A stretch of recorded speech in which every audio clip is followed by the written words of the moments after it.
Hi friends, welcome back to Dillu Karishma's kitchen. ఈరోజు మనం చూడబోయే రెసిపీ వచ్చి మల్టీపర్పస్ హెల్దీ కారప్పొడి ఫ్రెండ్స్. ఈ మల్టీపర్పస్ హెల్దీ కారప్పొడిని ఇంట్లో ఒక్కసారి తయారు చేసి పెట్టుకున్నారంటే ఎంతో చక్కగా డైలీ బిజీ మార్నింగ్లో కూడా లంచ్ బాక్స్ని ప్రిపేర్ చేసేయచ్చు. వాటికి కావాల్సిన పదార్థాలు ఏంటో చూద్దామా. మన మల్టీపర్పస్ కారప్పొడి తయారు చేయడానికి ముందుగా 1 కప్పు వరకు నువ్వుల్ని తీసుకోవాలి. అలాగే 1 కప్పు వరకు పుట్నాల పప్పు, 1 కప్పు వరకు పల్లీలు, 1 కప్పు వరకు అక్రోట్, 1 కప్పు వరకు బాదం. స్పైసెస్ వచ్చి 1 టేబుల్ స్పూన్ వరకు ధనియాలు, 1/2 టేబుల్ స్పూన్ వరకు జీలకర్ర, 1/2 టీ స్పూన్ వరకు ఇక్కడ మనం మిరియాలను తీసుకోవాలి. అలాగే 2 వెల్లుల్లి, 10 వరకు ఎండుమిర్చి, కాస్త ఎండు కొబ్బరి ముక్క. తయారీ విధానాన్ని చూద్దామా.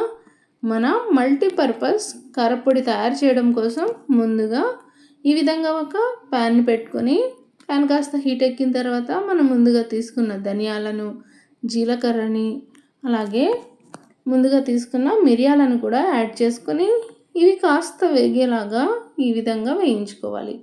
ఇలా వేయించుకున్న తర్వాత మనం ముందుగా తీసుకున్న ఒక 10 వరకు ఎండుమిర్చిని, అలాగే వెల్లుల్లి రెబ్బల్ని ఈ విధంగా తుంచి వేసుకోవాలి. కాస్త కరివేపాకును కూడా వేసుకోవాలి ఫ్రెండ్స్.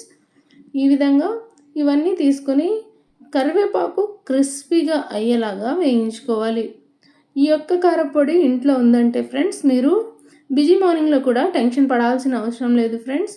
చూస్తున్నారు కదా ఎంత చక్కగా కరివేపాకు అనేది క్రిస్పీగా అయిపోయింది కదా. ఇలా అయ్యేలాగా వేయించుకుంటేనే కారప్పొడి ఎక్కువ రోజులు నిల్వ ఉంటుంది. ఇలా వేగిన తర్వాత ఇప్పుడు ఈ దినుసులన్నిటినీ ఈ విధంగా ఒక ప్లేట్లోకి తీసుకోవాలి. తీసుకొని రెడీగా పక్కన పెట్టుకొని నెక్స్ట్ మనం తీసుకున్నవన్నీ వేయించుకుందాం. ముందుగా పల్లీలను వేసి పల్లీలు కాస్త వేగి పైన పొట్టు అనేది చిట్లే వరకు వేయించుకుందాం. పల్లీలు వేగడానికి కాస్త టైం పడుతుంది ఫ్రెండ్స్. సో అందుకనే మొదటగా పల్లీలను వేయించుకోవాలి. తర్వాత మనం తీసుకున్న బాదంని యాడ్ చేసుకోవాలి. అలాగే అక్రోట్ని కూడా ఈ టైంలోనే యాడ్ చేసుకోవాలి ఫ్రెండ్స్. యాడ్ చేసుకొని ఇవి 3 కూడా కాస్త వేగేలాగా వేయించుకున్నాక నెక్స్ట్ ఇంగ్రీడియంట్స్ యాడ్ చేసుకుందాం.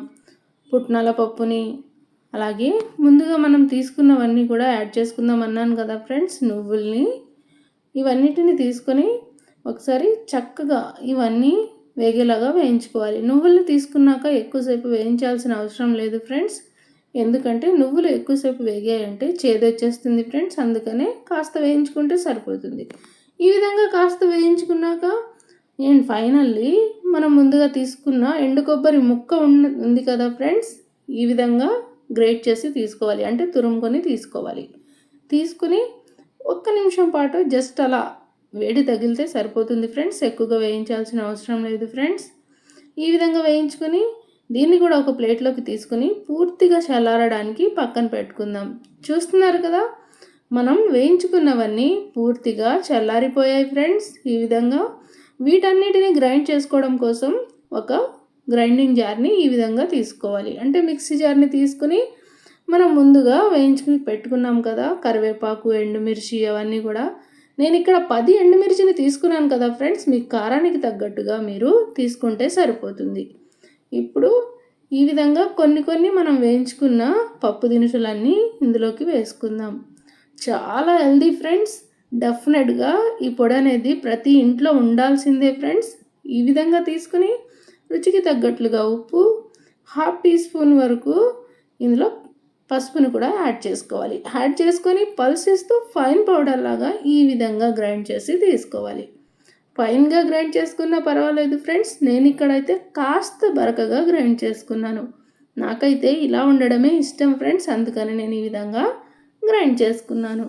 చూస్తున్నారు కదా ఎంత చక్కగా కమ్మటి కారప్పొడి అనేది రెడీ అయిపోయింది ఫ్రెండ్స్. కమ్మదనంతో పాటు ఆరోగ్యానికి కూడా చాలా మంచిది ఫ్రెండ్స్. కూరలు అవి లేనప్పుడు వేడి వేడి అన్నంలో 1 స్పూన్ పొడి వేసుకొని నెయ్యి వేసుకొని తిన్నామంటే మరో కూర అడగరు ఫ్రెండ్స్. అంత రుచిగా ఉంటుంది. ఇలా ఒక 8 జార్లో వేసుకొని స్టోర్ చేసుకున్నామంటే నెల రోజుల పాటు చక్కగా ఎంజాయ్ చేయొచ్చు. ఏదైనా ఒక వెజిటేబుల్తో తాలింపు పెట్టుకుని ఈ పౌడర్ని కాస్త పైనుంచి వేసుకుని తిన్నామంటే అబ్బా మాట్లాడకుండా తినేయచ్చు ఫ్రెండ్స్. అంత రుచిగా ఉంటుంది. సో మీరు కూడా తప్పకుండా ఈ మల్టీపర్పస్ సో హెల్తీ అయిన పొడిని తయారు చేసి మీకు ఎలా వచ్చిందో డెఫినెట్గా కామెంట్ చేయండి. So easy and tasty healthy recipes కోసం దిల్లు కరిష్మాస్ కిచెన్ని ఫాలో అవడం మాత్రం మర్చిపోకండి ఫ్రెండ్స్. మరో మంచి రెసిపీతో మళ్ళీ మనం కలుద్దాం.